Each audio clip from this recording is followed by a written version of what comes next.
By 2030, almost 80% of people had lost their jobs. They had no money, no purpose, but they had a lot of time on their hands. The less people actually did physical work, the more they wanted to appear as if they did. What if we could use the energy of humans to power the machines that took away their jobs?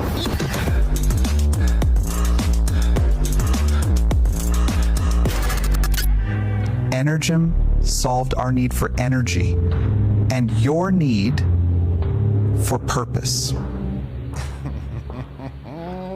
By 2030, almost 80%. Wow. You thought that was Elon Musk. I was like, oh my gosh. You know, whenever I look at celebrities nowadays that were in movies from the 80s and 90s, I'm like, oh my gosh, that's them? And so it's amazing how time kind of flies and people age. And I was like, wow, what happened? Like Elon has just really been launching so many space rockets that it blew his hair off, I guess. If you're a typically naive person, then you are not ready for the era of AI, to be honest. It's going to be bad. It's going to be real. For people who fall for things so easily, and let me tell you, most people fall for the dumbest stuff. Well, I don't fall for it. I question it. I'm like, not calling you naive. I'm not calling you naive. I'm just saying if you're a typically naive person. Well, like the other day. Can your marriage survive 2026? Austin Peterson here on the Wake Up America show. That's my smoking hot sweetheart, redheaded, not naive, libertarian wifey, Stephanie. She's just cute. I'm just a skeptic. She's just cute. She's one of those skeptics that like believes every conspiracy and is like, I believe it because I'm skeptical. Well, like, I'm able to put my head in multiple places at once. So I can believe that that's Elon Musk. I cannot believe that's Elon Musk. Harmony and understanding, sympathy and trust abounding. It's the Schrodinger's cat theory, right? Golden living dreams and visions. But just the other day, I saw Celine Dion online, and I was like, oh my gosh, that's her? And she was like having these weird spasms, and I was like, what? So it's like things like that. That's real. Mystic crystal revelations. Aquarius. Justin's on his way, but he's not going to be on the show today. He's on an airplane. He should be able to stream from the airplane. I mean, in this modern day, I saw somebody talking about, was it Mr. Beast talking about Starlink on airplanes? Yep. One day when Starlink is on airplanes, influencers will be able to stream. I think they will, but somebody like Mr. Beast doesn't need to. He has a private plane, of course. Well, he's got Wi-Fi on board. Yeah, there's no Mr. Bean. Mr. Bean? Mr. Bean is a guy too. Mr. Bean could probably stream from a private jet as well. Yes. As well. Can your marriage survive 2026? That's the question today. Oh my gosh. Well, we're here. We're surviving. We're here. We're queer. We're coming for your children. Just kidding. We don't live in a blue state. These are the red states. I should have made that new t-shirt today. It's going to say, teach your child how to change their oil, not their gender. So that'll be coming out. Or change other people's oil. Welcome to the Wake Up America show. I'm Austin Peterson. It's Freedom Family Friday. It's anarchy. It's whatever we want. You should be able to tell by that soundboard that I'm playing right now with all my awesome sound effects that this is a fun show. It's a funny show. We goof around on Fridays. We're having fun. We're trying to get everybody in a good mood because tonight we're going to celebrate good times. Come on. Oh, wrong song. Oh my gosh. I mean, we do celebrate with that song. Yes, yeah. TGIF. Welcome to the Wake Up America show. Click the like button and follow if today's your first time and you can deal with the weird. All right. We're going to talk today about issues that might sink your marriage and might sink our marriage. Oh, God. We'll see if Stephanie and I get out of this intact today. So I've got some interesting topics of discussion, some interesting questions. Money pressure. We're going to talk about the sort of delaying families, delayed adulthood, being older parents. We did that. Yeah. We're going to talk about confusion about masculinity, femininity, the gender questions. So is modern marriage collapsing? Or is it evolving? So we're going to try. Yeah. So I want you to bring the female perspective, Stephanie, for the ladies. Sure. Me for the men. Yeah. We're going to talk about lived experience, not just ideology. What do you say, Steffi? Cool? Sounds good. I'm just shivering here. I've got a fan right above my head going 50 miles an hour. You can go turn it off, Steph, if you're that cold. There's no, see, girl stuff. I'm cold. See, these are the compromises that you have to make. I keep the fan on in our bedroom to appease my husband. Yeah, well. But if it were my say, no, I would not have that Your on. husband would choke to death if we didn't have a fan on at night. So Okay, 1 second. Let me turn it off. Go ahead, Compromise. Stephanie. Compromise. All right, so you know the drill, guys. We've got bonus content today. If you want to help us to unlock the bonus content and watch our mini documentary, we're doing a whole series based on the 250th anniversary of the United States. Yesterday, we did one about a mini documentary about the siege of Boston, and today is going to be about the Battle of Cowpens. And I bet there's something you didn't know about it. So if you want to see the mini documentary, then make sure that you are donating early and often. Bless us with something. Can you bless me with something? Oh gosh. Oh God. Well, Money-wise. I've been working real hard here, making some merchandise for you all. Stephanie, sell the merch. Oh, I am so passionate about this, and I'm really excited to see. Like overnight, somebody bought a whole bunch of our 250th anniversary and patriotic merch. So people are getting ready. They're getting geared up here. So we've got our, can they see it on the screen? Yes, it's up. We've got our Betsy Ross flag, classic Betsy Ross flag, but with a 250 in the center to commemorate the 250th anniversary. And then we're going to, we can show you some other merchandise too here in a second when Austin is ready Go to ahead. show you. All right. So we have, Which one? go to that one. This one? Yep, that one. Party Like It's 1776. I was working so hard on this for like the past 2 days. Nobody cares about how hard you work, Stephanie. They only care I about know. the value Well- that brings to them. All value. Well, there's in a the lot of market- value in it. All Let me of the tell value, you. Stephanie. You My know. hours. Do you remember Austrian economics teaches you all value is subjective. They don't care how hard you worked on this. So sell them on what they get out of it. Well, what you get out of it. This is a shirt unlike any other. Trust me, guys. I look on the internet and I see what's out there, and it's crap. Okay, is it is crap. generic crap Party that like it's nobody 17 put blood, sweat, and tears into. Okay, I mean maybe the They Chinese don't kids care. in factories did. Again, they don't care how hard you But- worked. You need to sell them on why this is in their best Okay, interest. so these are real patriots, silhouettes of patriots playing their little drums. And then we've got the Betsy Ross flag, the legit one with the correct amount of stars and stripes, okay? And it says party like it's 1776. This can be worn today. This can be worn for the 250th anniversary. It can be worn for Independence Day. It is perfect for every single day. It looks amazing. I'm sold. I'm getting one. Yeah. Yeah. And then there's more, please. Okay. What else we got? Cheers to 250 years right now. We have drinkware, whiskey glasses, wine glasses. That'd be a great gift for a patriot in your life right there. Oh, yeah. Oh, yeah. And then I just ordered the 250th anniversary embroidered American flag polo shirt with the 250th Yes. anniversary in the flag, the Betsy Ross style. Yes. And because I've lost some weight, it's now an extra large instead of an There you go. extra large. And depending on the item, we do charge less for smaller sizes. So there is incentive to doing what Austin's doing, trying to go down a size. So that's awesome. Yeah, I'm very, very excited. And I'm going to continue to add to this collection because I know this 250th anniversary is very big. Yeah, it's a big deal. Yes. And I'm really excited to participate in all of the fun events we're going to be at this year. We're going to be at Freedom Fest in Las Vegas. We're going to be in Boston. We might add New Hampshire. I know. We're rocking and rolling. Yeah. So welcome to Wake Up America Show. If you're just tuning in, I'm Austin Peterson. This is my wife, Stephanie. And we are not just one show. We are actually 5 shows on this For Liberty Network. And the 5th one comes next week. Oh my gosh. Yeah. I was just trying to think. Instead of a thruple, it would be a quintuple. It's a quintuple. Our shows together. I should have had my reactions on camera right there. Bruiser's here. BB for Liberty is here. John and KC is here. Drew Van Runkle is here. A merry band of rogues over in the chat this morning, and we've already raised $10 towards the bonus content. Thank you all for your generosity.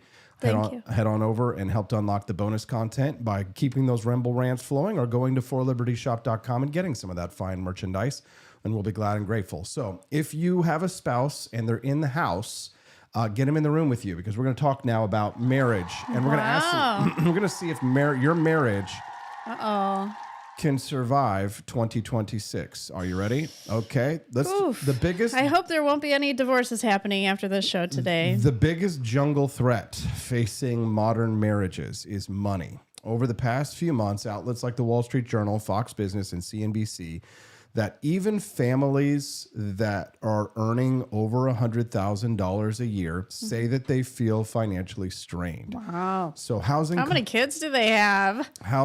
Now, yesterday I saw the news that home mortgages had gone under 6%, I think, yeah, for the first that's what you time said. since 2022. So there's some good news. Thank you, Steelbringer. I see your tip over there. Appreciate that. Thank you. Joel Lattimore, he's the man. Oh, he is. Yeah, but the costs of houses are still too high. It's still too expensive. Right? Insurance premiums are climbing. Childcare for people is brutal, Stephanie. It is very expensive for most people. Yes, it is. I hear that all the time, and that's why I keep Hazel close to home. Yeah, and interest rates have made borrowing money expensive. So inflation has cooled on paper. You know, the numbers on paper look good, but the lived experience hasn't cooled inside of households. So financial stress is commonly ranked as one of the top predictors of marital conflict in research from institutions like the American Psychological Association.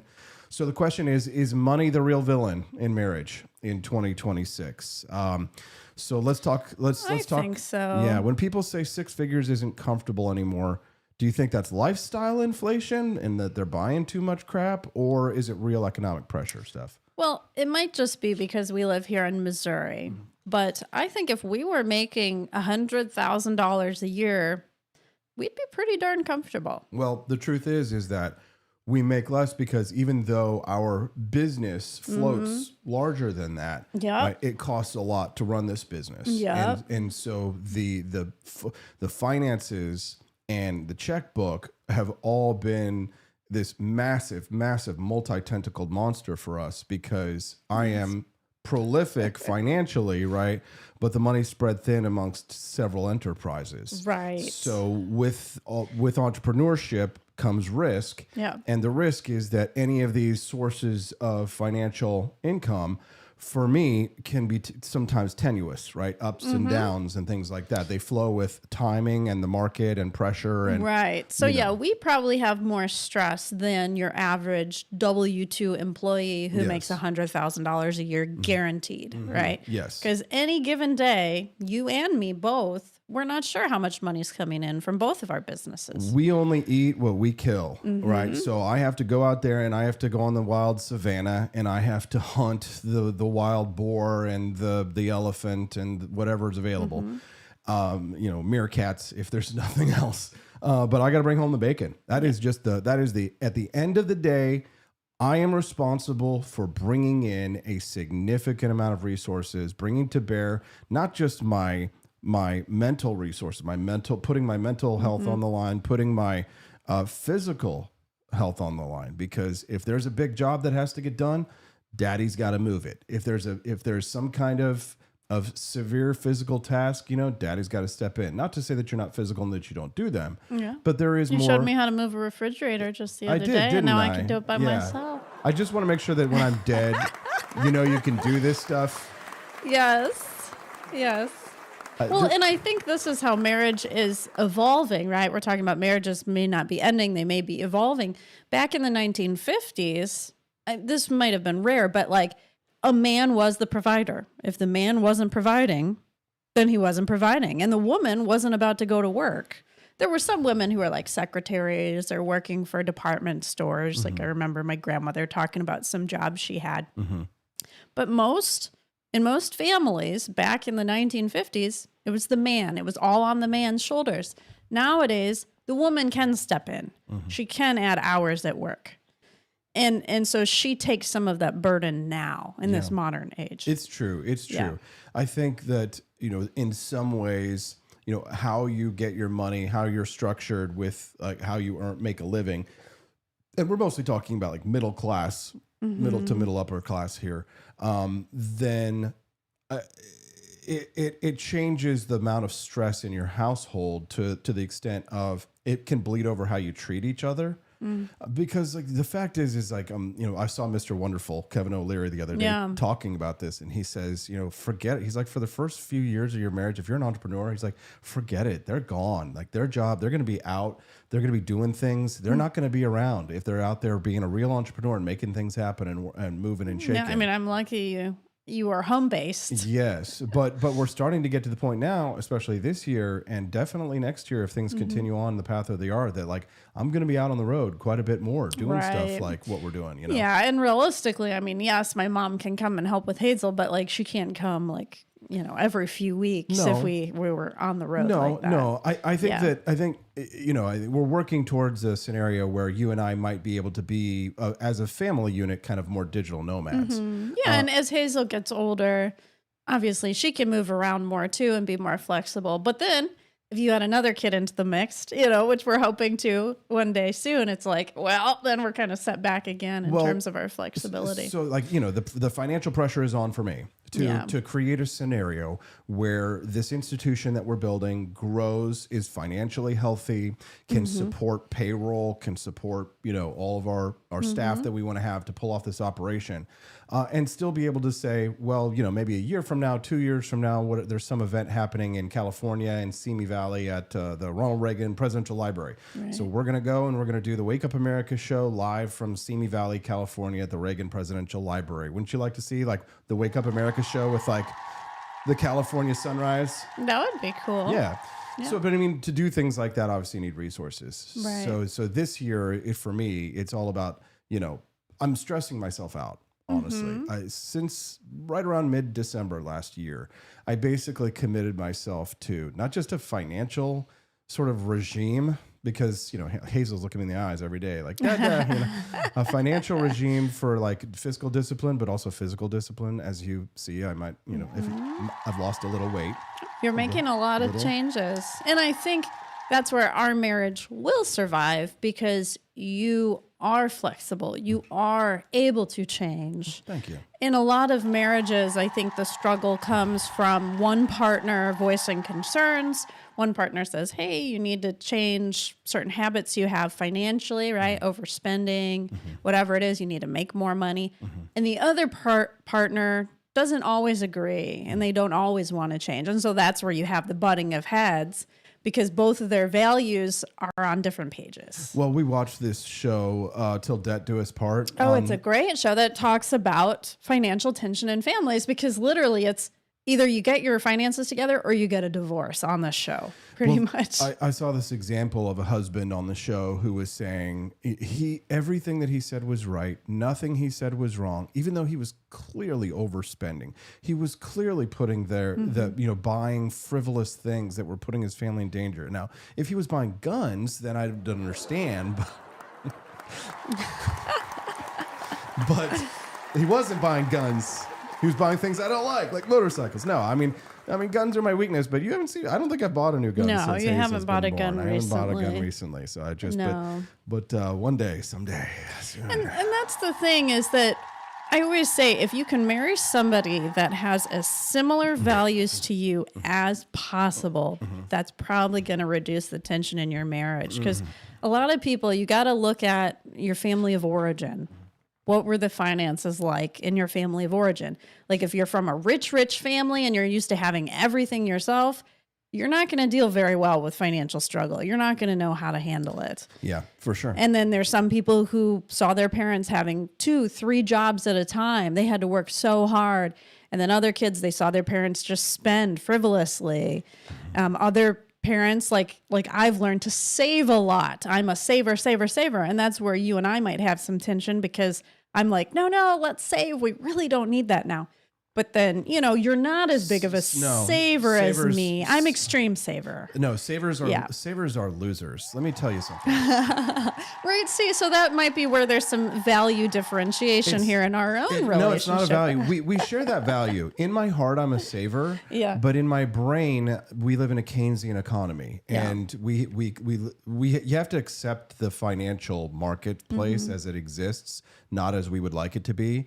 If Ron Paul had become the president, he would have restored a gold standard, and it would have tightened the money supply, and there would be less ability to trade going forward because there would be less debt. Yeah. And there are a lot of people who say that, debt is inherently evil, but it's not evil if it's like anything else. It's a tool. It can be, and a tool like a gun in the hands of a madman is a bad thing. But in the hands of a man who understands how to use something, how to use leverage effectively, it can be a tool for great riches. Now, many a man has said that and then fallen into financial ruin. But the important thing that you understand is that how we manage our finances, we have changed. We've revolutionized how we do our finances in the last few years, right? As we've combined ourselves and become like a family unit. And as our corporation has grown, our enterprise has expanded in the last few years. Cue the QuickBooks commercial. QuickBooks. We need to become We've affiliates leveraged- for them. We've leveraged QuickBooks, but Stephanie, we've leveraged debt. We have leveraged debt to our advantage because, and Brad and I talk about this a lot, the credit card points, and I know John Rail's out there listening right now. You leverage debt. Rich people, very rich people, they have huge debts, Yes. but then they just go and they withdraw from their quarterly earnings from their dividends, and they pay that debt.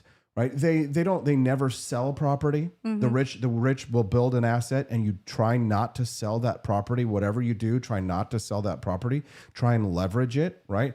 And if we were to go, let's say we want to get into real estate. Like I want to get into real estate someday. Okay, I want to buy like a sixplex or something. Let's get started in real estate. Let's build a cornerstone of our portfolio that is real estate, so that it's sound. Because the internet can be scary, But once you do that, you're going to take debt. You're going to take out a debt, unless you can afford to buy a sixplex, and then you're already rich, right? Right. But if you're trying to, we're not just paying cash on a home. But if you're trying to get out of the sludge, if you're trying to get off the crab heap of humanity, and to actually lift yourself up and to get into the commanding heights, to be like, I don't know, Andy Opperman or something. I don't know. Right. Then, if you're trying to get to where Andy Opperman is, then you have to take some debt. And that debt will incur risk, right? And what you're really saying is that you're not like extreme saver. You're extreme risk averse. I think that's what you mean. Yeah, absolutely. Yeah, like I'm a gold girl versus a Bitcoin girl. I see Bitcoin as much more risky. I would say you're right. I would say you're right. I think, but my advice is do both, right? Invest in both. Right. You should do both. Yeah. But yeah, I mean, we have definitely found the loopholes, especially in terms of taxes. So it's like we make a lot of our expenditures, business expenditures. Yeah. So like if you need a new computer, you're going to use that computer for work. We can write that off on our business taxes, Yes. right? Yes. So pretty much most of what we buy is business related, but we can also use it for personal too. Well, So it's like we can write it off because it is mostly business. So that's kind of the loophole that you find when you have a business. we have to be careful about overly comparing ourselves, though, just because most people are going to be W-2 people. So this isn't necessarily relevant to them because entrepreneurship is just a completely different beast.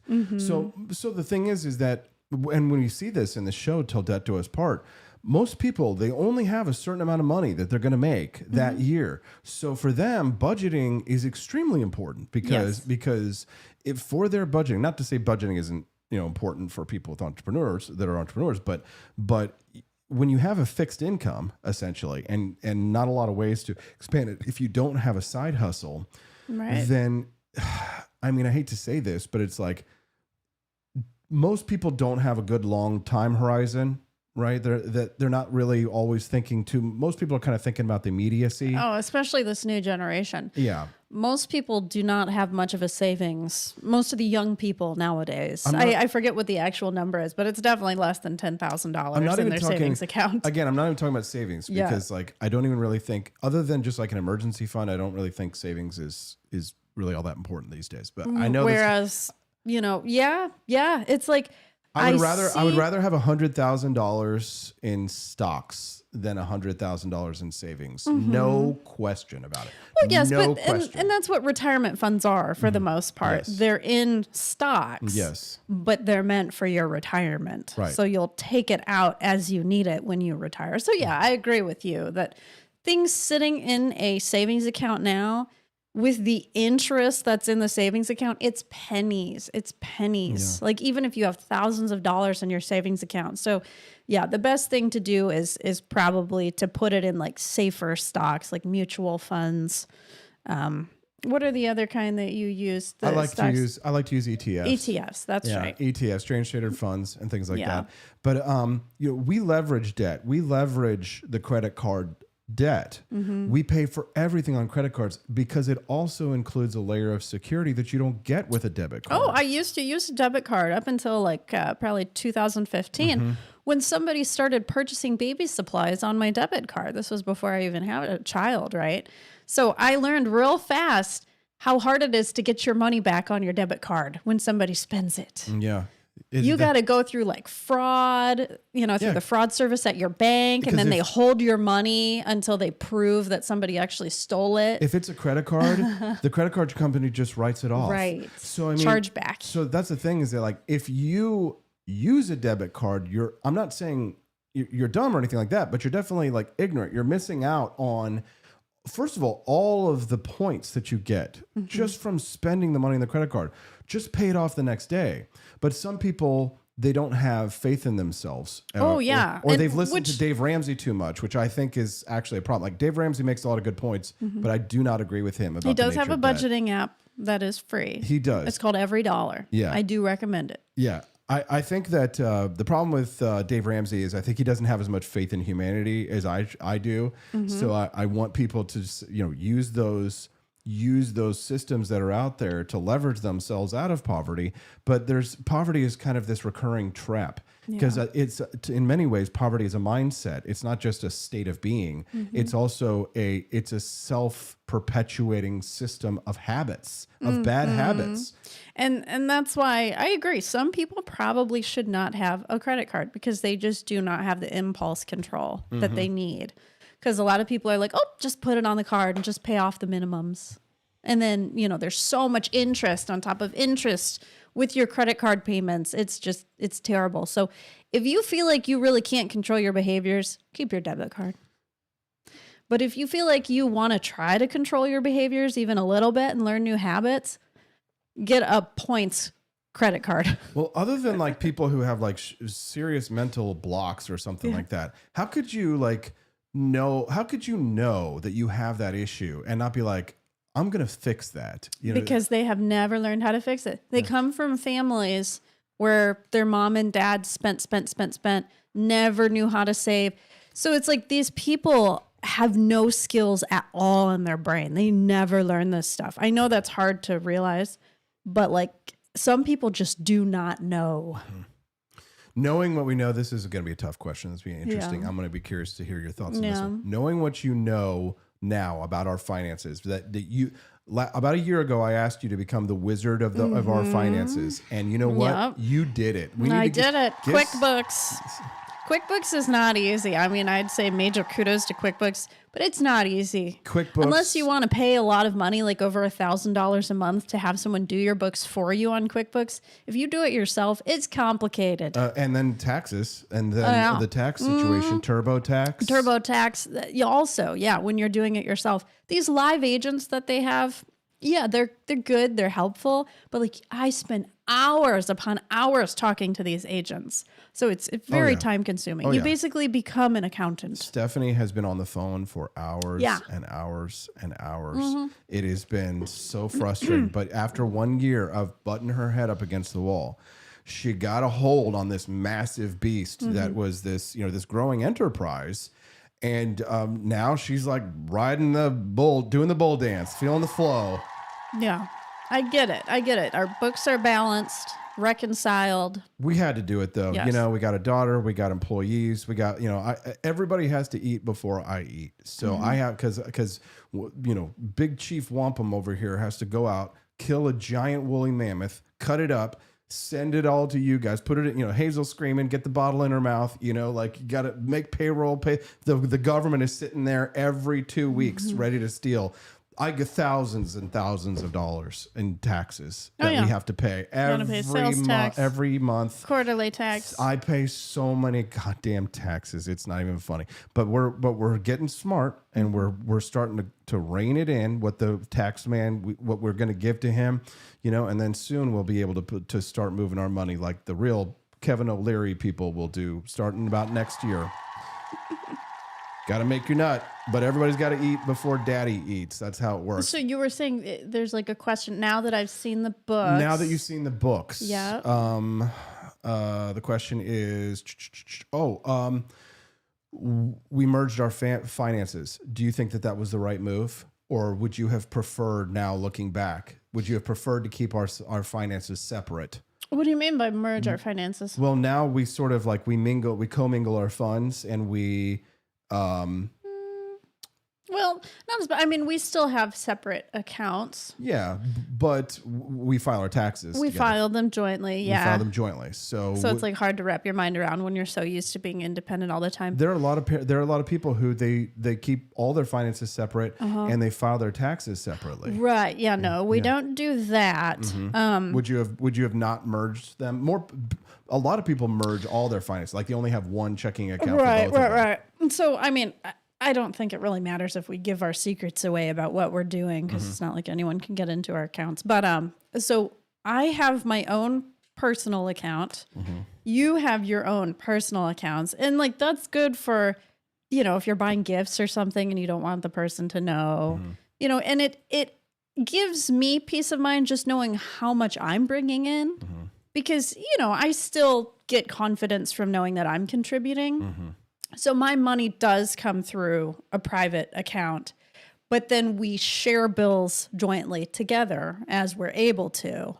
So I guess we kind of have a complicated system going on. Very complicated. Because we're always calculating how much we each owe and everything. But, I came from a mindset of going Dutch. I'm very halvesies, right? Because, I expect myself to make about as much as my partner. But it's like going forward, as my childcare duties will increase with more children one day, I won't be able to make as much as you, right? So it's like then I'll have to kind of take a back seat in terms of finances. Yep. And then I'll have to let you pay more for things, which is weird for me. No, I'm fine with it. I'm putting in a system that's going to ensure that our industry will be grown. But this is going to be a transformative year for the For Liberty Network. And if you like what you've seen so far in the last 3 years of what we build, you just wait until 3 years from now, because we're going to have a phenomenal live streaming, multi-show Liberty Network. And I think you guys are going to be blown away with some of the things we're cooking up behind the scenes. Jimmy Joe Patty's welcome here. He says he had a fancy Lexington Avenue CPA for almost 20 years. He passed away last year. I got a new guy here in Georgia, and he's awesome. Yes. Wow. Yeah, CPAs, they're good. But the thing is, when you have as complicated of a business as we do, you spend so many hours trying to explain to the CPA what is going on. Yeah, what do you do? So it's like, by the time you explain all of that to them, you could have just done it yourself. Yes. But I would love to pick a CPA's brain and ask them, like, what am I missing in terms of, tax credits and things like that, deductions. There's things that I don't know. And TurboTax only tells you so much. You can pay a higher fee to find out the max deduction. So see, it's like, it's all just a scheme. Do you think that social media makes people feel like they're not doing as well financially as they should be?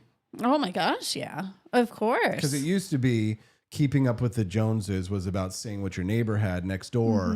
Oh, he's got an ATV. Or Right. he's, What's in their front yard? Yeah. What do they have? What kind of truck are they driving? What kind of vehicles do they have and stuff? What kind of lifestyle do they lead? Like you speculate. Yeah. I mean, when you see your friends on social media, I see this, when you see them going on vacations all the time, going on Disney cruises, you're like, wow, how much are they making? Because we know how much these things cost.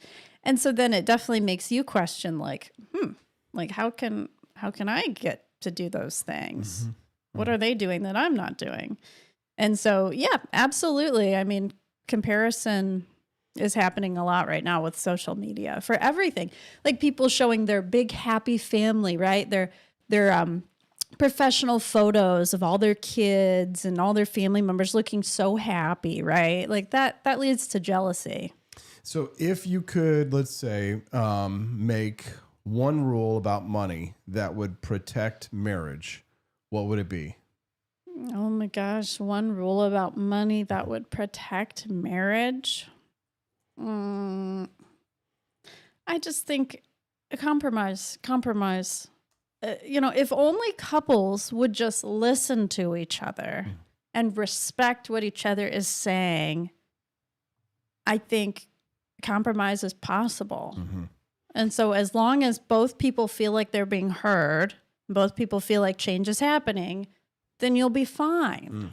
Now let's talk about how people get married. Stephanie, are you ready? Welcome to Wake Up America Show. I'm Austin Peterson. Well, definitely not in Vegas anymore. We were just watching a show recently about this Vegas wedding chapel guy, and he's like, nobody comes to my wedding chapel anymore. Yeah, I don't know how much of that is just that he's kind of like a sad sack Elvis, more than like a young, handsome kind of Right. all home. Right. It's Like you could be. That could be our other business. Look at that. Girl, I'm so beyond that. It's not even funny. I'm pretty sure Elvis was already dead by the time he was my age.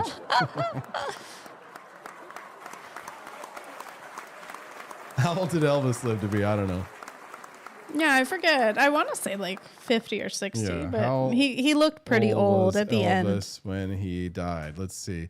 Disney Cruise Fund. Evan Rowan. I don't know about a Disney cruise. I wish. What, are they starting a Disney Cruise Fund for Oh, us? yeah. He died at 42 years old. Wow. Oh, my gosh. So he died a few years ago. I'm already older than Elvis compared to your was. age. Yeah, there you go. Look at that. That's how you know you're old, is when you died. When you're older than when Elvis died. Evan Rowan. Oh, Evan Rowan's giving us Disney Cruise Fund. I know he is. He's very generous. Thank you. We were just talking about it the other day that Hazel's getting closer to the age of Disney. The funny thing is, too, is that about like the Disney Cruise Fund, is that you might think, oh, well, he's a spender. He loves debt. He loves to deal with large amounts of cash. You might think, oh, he would be a lavish spender, but I'm really not, because if we were to go on a Disney cruise, I would probably get the whole trip for $20 because I am that good. Well, that's the other thing is connections. Okay. Yeah. Networking and connections. That's a whole other discussion. But I was not an anchor. Okay. Yeah. It's not like I was some kind of like Nepo baby or something like that. I don't come from like money or fame or power or anything like that. I had to earn all these connections. I had to be shifted. I had to learn my ways through the world and make friends and build a reputation. Well, and I'm sure if anybody in our community wants to go to Disney, we might be able to connect them with somebody who can maybe give them some help. Potentially. Maybe. Potentially. Yeah, you gotta be careful about those kinds of promises. Right. People will take you up and be like, I thought I could do it, but I can't. It's kind of like the friends and family at car dealers, where it's like if you know somebody, you can get a good discount on We a have car. one Connect at Disney who has actually two, but it was somebody who's a member of that whatever's like a very exclusive club. What is the 90? No, it's 90 I think the Pen 15 Club. Oh no. Oh my goodness.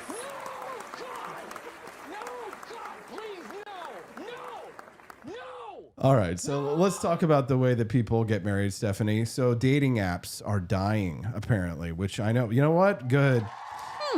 Listen to this. I'm surprised. Yep. Over the past few months, Wall Street Journal, Bloomberg, CNN have highlighted declining paid users, for Bumble and all the different dating apps. The Match Group people are saying that Gen Z increasingly describes these dating apps Yeah. as exhausting, transactional, and even demoralizing. No shit. At the same time, young men report dropping out of dating altogether, while young women report frustration with lack of commitment. So here's the question. Did swipe culture quietly train an entire generation to struggle with commitment? Stephanie.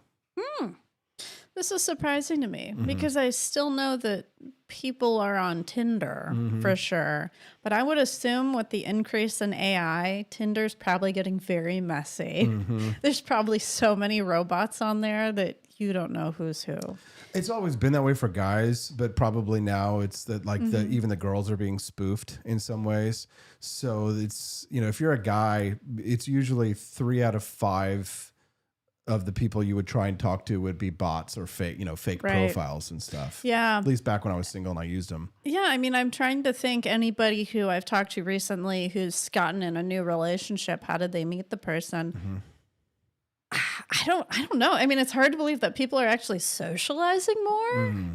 Is that really a thing? I know don't think people meet so. people at work. No, not I know so they much. meet people like just through their No. interests or through groups that they're a part of. Some do, but But that's not the majority. young men are really dropping out of dating, Stephanie. It's been a big thing. It's been a big topic of conversation. Camelia is really good friends with this guy who lives out in Las Vegas. Aaron, we talk about him. Yeah. Aaron Clary. Yeah. And Aaron has been writing and doing shows on this topic for years. The MGTOW. The men going their own way. And Right. kind of, Aaron, if I could encapsulate it, I hope he wouldn't think I was being like being unkind or uncharitable, is just essentially that it's really not in men's best interest to get married, and that you should build up your enterprise. Aaron Clare was even like he was a dance teacher for a while, so he that was that's a great interesting. Well, that was, I think, a way for him to meet women, which was like a healthy way Well, I'm sure he had rendezvous with women. to. What are you trying to say, Stephanie? There's some things that you do that doesn't necessarily find you a marriage partner, but more like a sexual partner. I feel like being in a dance class might, lead to more sexual things. We need to say thank you, Bruiser. Oh, for what? What did Bruiser do? He gifted a bunch of subs. Oh, thank you, Bruiser. Super generous. Thank you, guys. I'm pooping my pants here right now because honestly, You need to take a break? no. Oh, okay. Not literally, I guess. Okay. Metaphorically pooping my pants. Because I wrote this really good script Yeah? for the bonus content, and Yeah? I'm trying to get it to push, but it's failing. So don't be mad at me, guys. It's not going.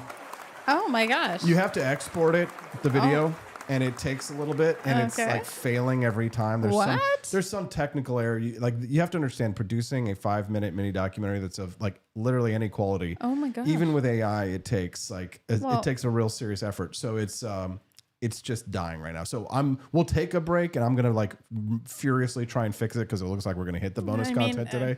If we don't have a video, I'm sure we can use our skills in some other way. I can lead everyone through a deep breathing exercise or something. Oh God, I really hate that. Some sort of therapy mumbo jumbo. No, I've got to think about that before we waste anybody's time. I want to make sure that Waste your time. No, Wow. no offense. Just want to give people the best chance of success today. I always try and earn that nut, even though I get that nut. All right, so we're going to take a quick little break. When we get back, we're going to talk about the dating apps, why the dating apps are dying, where are people going to meet, and is the experience different for men than it is for women? I think that's pretty obvious. Yes. We'll be right back. It's the Wake Up America show on the 4 Liberty Network.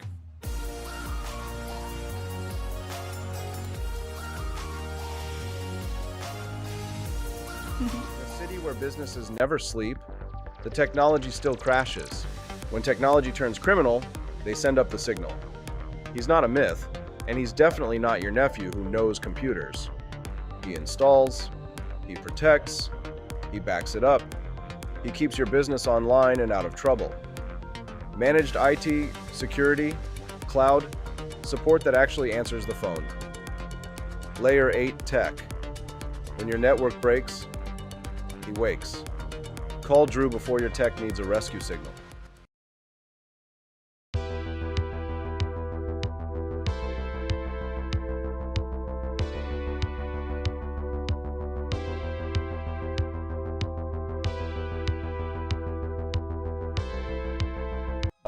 tired of the strange radioactive effects of leftist culture? Do you ever wonder what happened to good old-fashioned American values? Well, fear no more, because there's a new force fighting back against the cultural rot of today. Introducing Culturama, a right-of-center talk show that's taking back the future today. Hosted by none other than blonde bombshell herself, Daniela Pensack. She's not just talking, she's taking culture back. With sharp takes, brilliant guests, and a few surprises along the way. Tune in to the live video podcast twice a week, because the future doesn't have to be weird. It can be Culturama.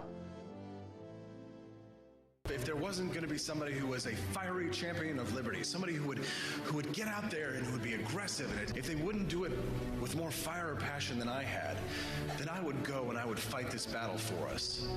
I've fought for the principles that we all share.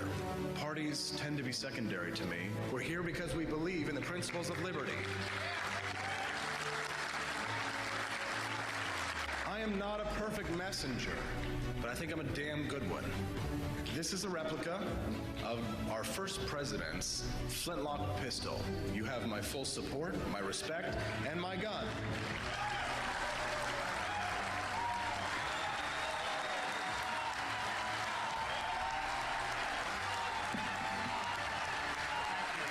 I think that at the heart of my philosophy is much more libertarianism than well, that's the fashionable word these days, I guess. A conservative is no longer just that. He's a libertarian, and always has been.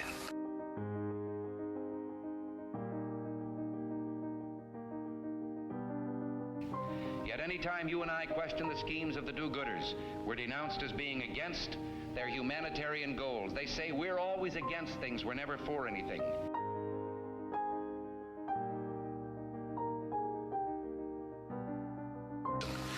What is fascism? Fascism is private ownership, private enterprise, but total government control and regulation.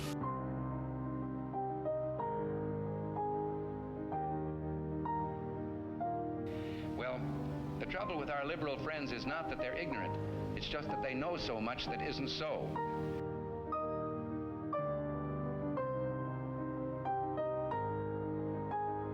If we lose freedom here, there's no place to escape to. This is the last stand on earth.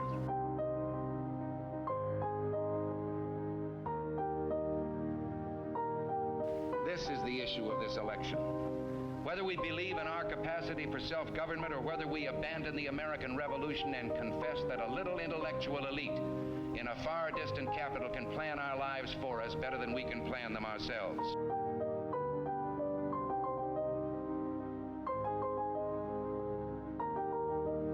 Conservative, so-called, is the one that says less government, get off my back, get out of my pocket, and let me have more control of my own destiny.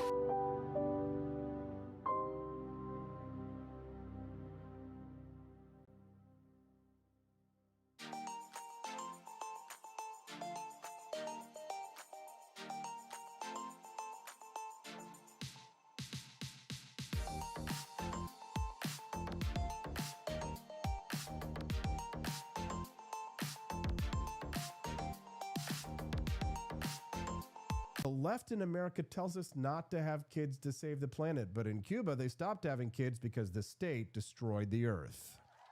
Collectivism doesn't create justice. It creates shortages, corruption, and power for the few.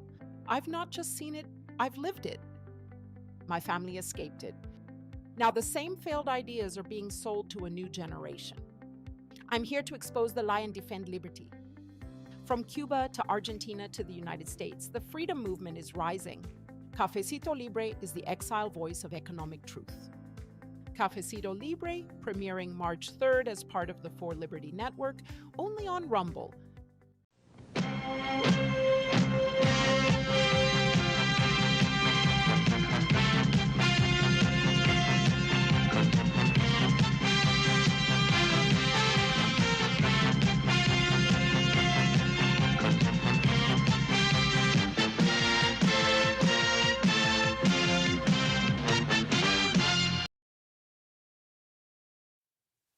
Fit. Fit. Fit. goods. Back to Slovenia.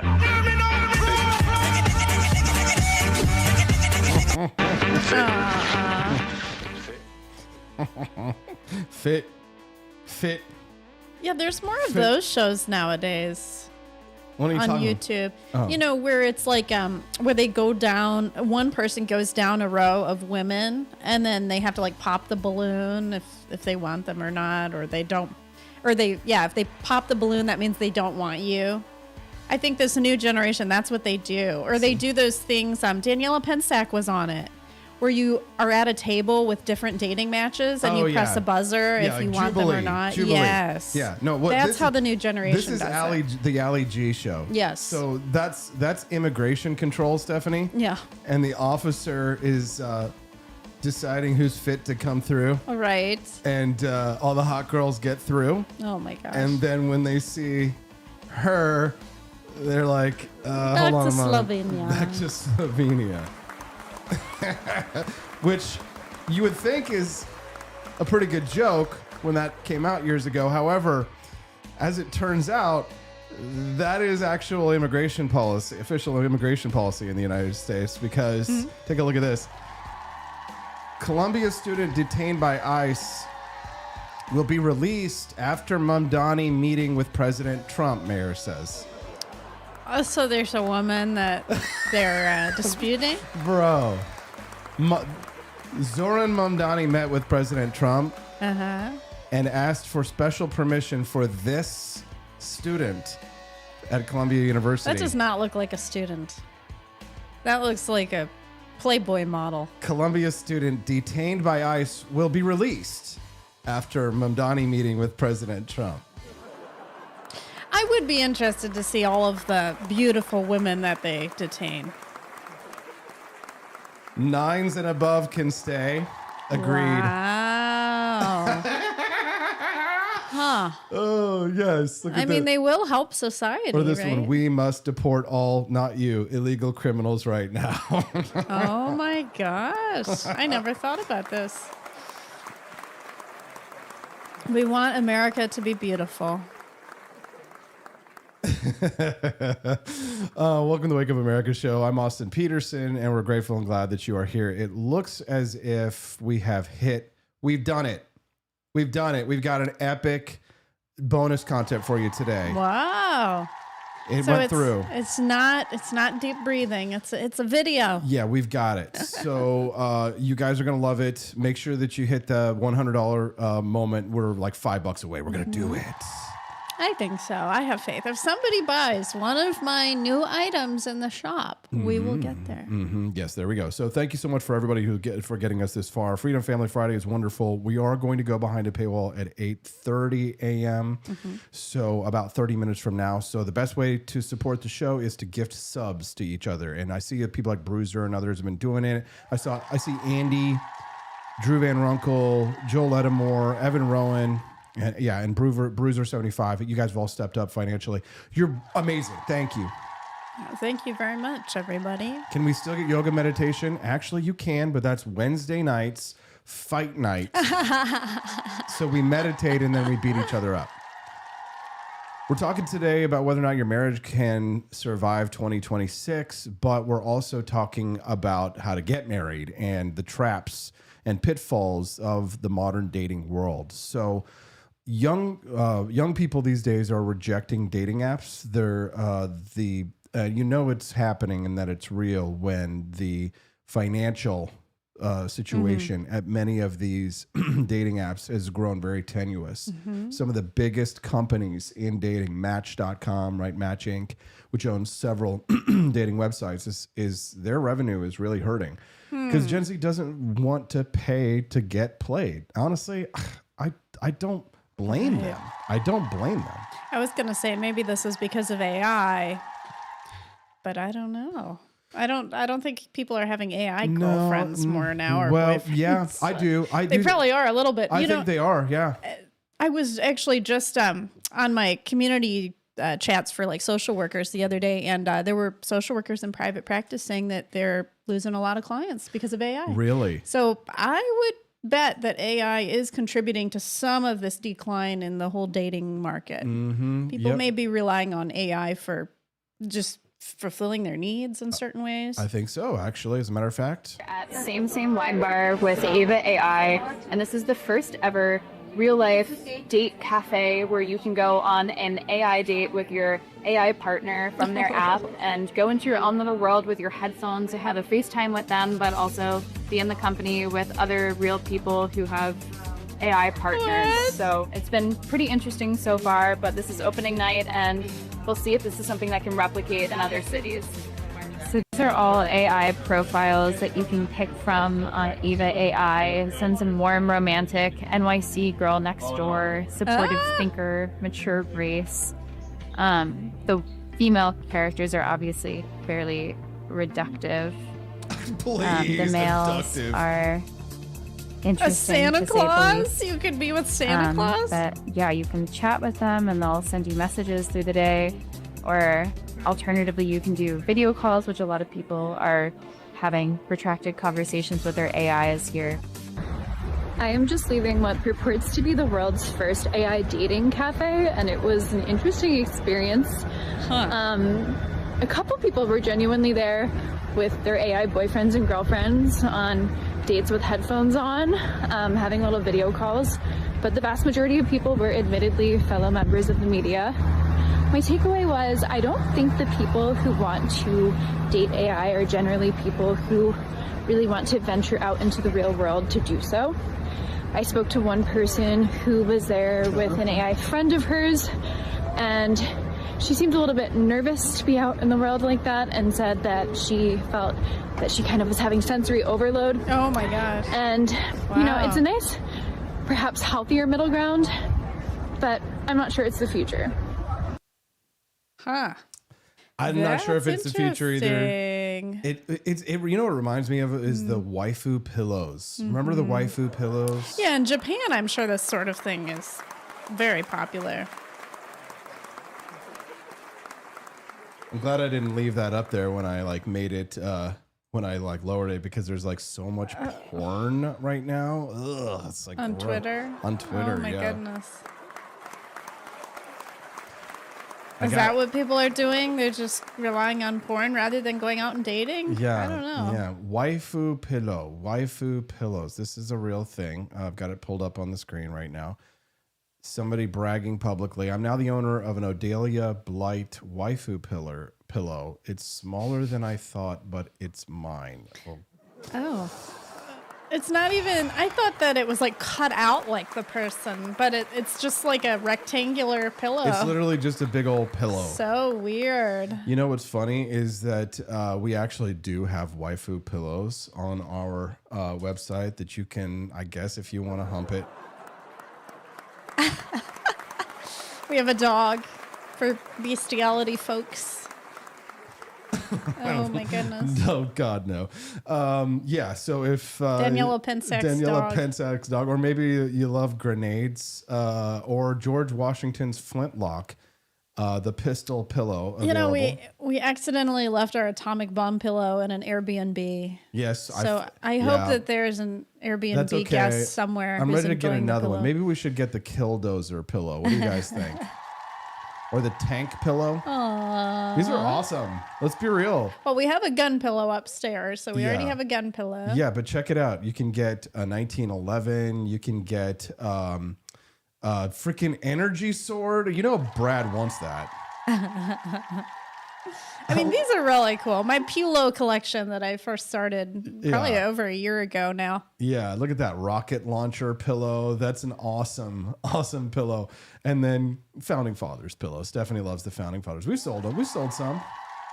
Oh, I still have to make like waifu pillows of the Founding Fathers, Yes. where it's actually like Thomas Jefferson's full body in a pillow. Yeah. If you want to pretend to have sex with literally the nuclear bomb that was used to kill, if you're Lindsey Graham, this would be a great gift for Lindsey Graham, who right there. So you can get those at 4libertyshop.com. That's the number 4libertyshop.com. Will Run Riot says, if anyone is humping Leo's face, we're going to have problems. Yeah. libertarians and all.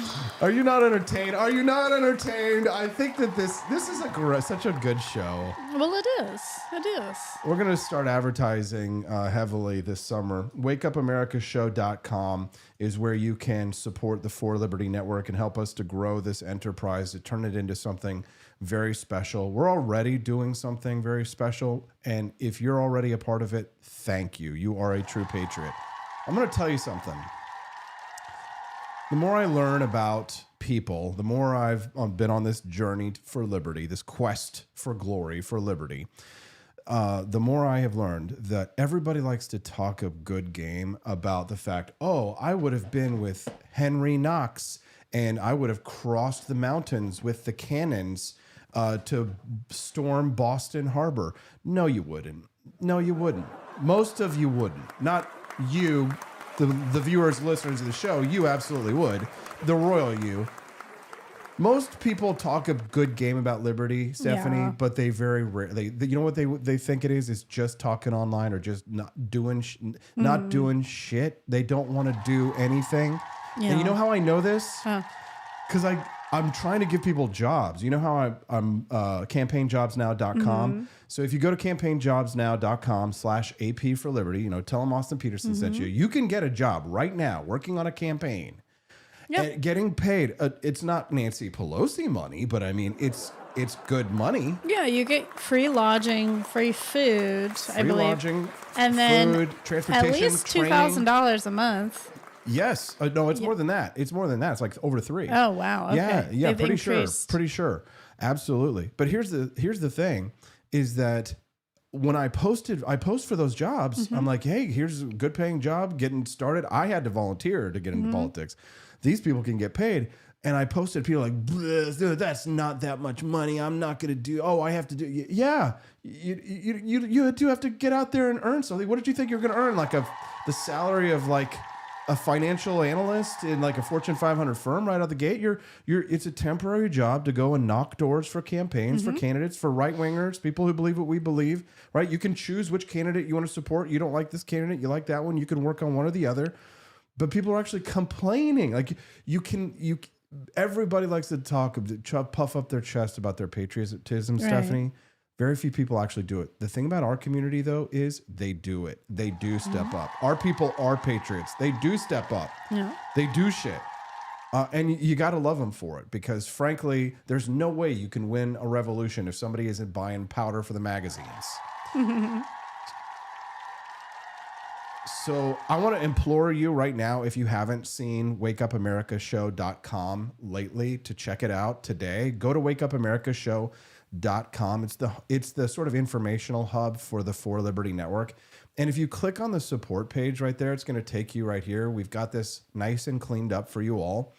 The most popular form of support, Stephanie, for the For Liberty Network is the Peterson's Patriots. So we have...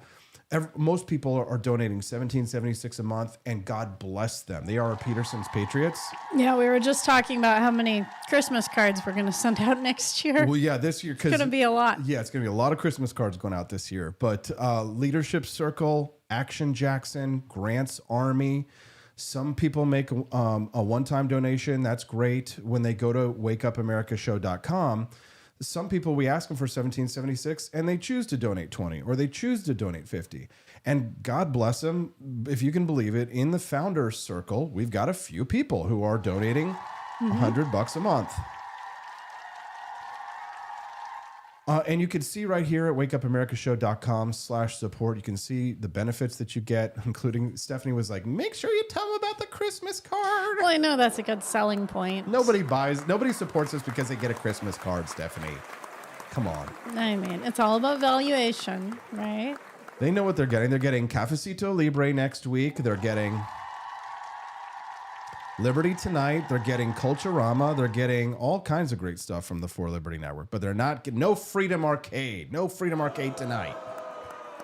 Yes, we're not doing it tonight. We got to get our butts up and get to Kansas City tomorrow morning because Justin's going to be in town. We're very excited. Yeah, it'll be a sibling birthday weekend. And I guess my birthday's in 2 weeks. So I guess it's kind of like celebrating my birthday too in a way. So we're going to Kansas City. We're going to get us some barbecue. Yay! I want my barbecue. I want my barbecue. Are we going to go to Jack Stack in Kansas City, Stephanie? Or are we going to get the Crown Prime rib? Well, your the dad big said, one? your dad's exact words were, "We'll see." So I have a feeling he's going to try to go to Texas Roadhouse. Not but gonna happen. we will try something else. Not after last time. Not after we literally pooped our pants. Not metaphorically pooped our At pants. the military base. Yeah. Yes, at the military base. Yeah. I thought we were going to cause a national security incident because we were squirting. We were Hershey squirting. I was like, oh, I got to stop. The Texas Roadhouse, and we think it was the rolls of all things. The rolls. They need to not put their kitchen right next door to the waiting area of people. Yeah, don't do that. So anyways, we arrived at a military base and we were scared that we were going to, have to go through a gate and they'd be like, "You're under arrest." I mean, people are disgusting. We were just at the park with Hazel yesterday and she's playing on this little children's play area. All of a sudden, she has her hands in some bodily fluid and we're what is going on? Oh, it was definitely some kind of biological matter. People are disgusting. So I can imagine that on those rolls is some sort of bodily fluid. Now there at was Texas it Roadhouse. was, to be fair, it was probably some child, right? But like we looked at, we lost sight of Hazel for like a second, and then I look in to see where she's at in there, and she's got she's bent over, she's got her hands down in the spit or whatever the nastiness is. It was either vomit or sputum. Just I'm some not kind sure. of gross whatever, and she's just like la la la la la. I'm like, ugh, lifted her up. I'm like, so now we have a new protocol. You got to have the a holster for the hand sanitizer. We got to have a hand sanitizer holster as parents. Yeah. So we're going to go behind the paywall here in about 15 minutes. And when we do, we'll play the bonus content for you guys. Drew Van Runkle says, just wait until you go ball pit. Is that where the one where they have the heroin needles in there? That if they jump in the ball pit and they've got the homeless people will put the needles in the ball pit to give your kid AIDS? Everybody has AIDS. I remember when there was a really sweaty boy in middle school in gym class, and I accidentally touched his face, and I was so disgusted. I mean, and it's a permanent memory in my head. So, grossness has existed for a long time. Did you see this video out of Missouri that everybody's talking about all over the country, Stephanie? I didn't watch it. I saw like a glimpse of it while I was scrolling through the internet. Watch this. Going in the wrong direction. And instead of pulling over once they saw cars flying right at them, the witness says the semi sped up and was hitting 50 miles per hour, going the wrong way for nearly 3 miles. Miraculously, they didn't hit anyone, and Missouri Highway Patrol eventually pulled over that driver who had a legal commercial driver's license from Minnesota. But Highway Patrol says during that stop, our commercial vehicle enforcement troopers conducted a driver inspection and determined the driver could not properly identify road signs as mandated by federal motor carrier regulations. Per federal motor carrier guidelines, he was placed out of service and not allowed to continue driving. Here's what we know about this particular trucking business. Cargo Transportation LLC is run out of an apartment in Hopkins, Minnesota, just outside Minneapolis. It was registered in 2023 to an Abdulwali Ahmed and only has 2 drivers, one of whom presumably can't read road signs. But still, last year the company drove more than 81,000 miles. We reached out to both Cargo Transportation and Minnesota's Commercial Driver's License Division for comment. Transportation Secretary Sean Duffy says the Federal Motor Carrier Safety Administration is now investigating this particular company as the administration continues its push to crack down on foreign nationals driving commercial semi-trucks on our roads after a number of high-profile fatalities involving drivers, several of whom have been in the country. Bro, get out. All you had to do was say his name. What are we? Abdulwali Ahmed. Abdulwali Ahmed not going to work. So what is he doing? He's just like taking road trips in a large truck? Like, what is he moving? Bombs? Steffi. I don't know how, but somehow that's racist. Like, what is in the truck? Remember Ahmed, the clock kid, and it was a bomb. Oh my gosh. Oh my God. It's not a race, by the way. I'm not racist. It's not ethno. It's like Ethnocentric? no, it's religio supremacist or cultural. I'm a cultural supremacist. How's that? I like Jews and Christians, and I think Islam is just I wonder fucked. if we It would is be just responding fucked. the same way to this if it were a British person, right? British people drive on different sides of the road. If it were a British person that was found on the highway driving on the wrong side of the road, would we respond differently to that person than Yes. to Abdulwali Ahmed? Yes, we would. We Yeah. absolutely would. We don't treat our friends like we treat our enemies. Hmm. Yeah. We would do that because I think it's important for us to understand that not all cultures are the same. Not all cultures, some cultures are better than others. Yeah. Auf das Reich, Erika. Und der Blutschleich, Blutflass, Muschleich, clear Fleisch.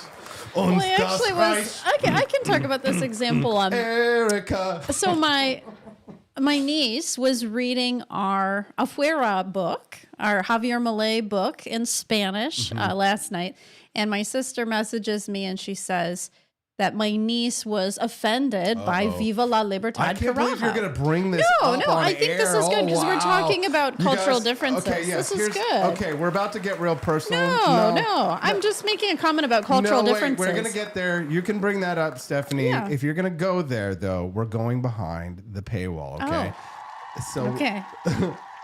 we're going to talk about this, but you got to be a member, which means you need the castle after your name. So if you don't have it, buy yourself a subscription right now. We're going to, not a commercial break, but we're going to play the bonus content. January 17th, 1781, amid the rolling pastures of South Carolina, known simply as the Cowpens, a humble grazing ground for frontier cattle that would soon become a stage for immortal glory, the fate of the American Revolution hung by a thread. The Southern Theater had been a brutal slog, with British forces under Lord Cornwallis sweeping through the Carolinas like a red-coated plague. But now, the wily Brigadier General Daniel Morgan, a grizzled Virginian frontiersman scarred from the French and Indian War, stood ready to turn the tide. Morgan, dubbed the Old Wagoner for his days hauling supplies, was no polished gentleman officer. He was a rough-hewn giant, plagued by sciatica that made every step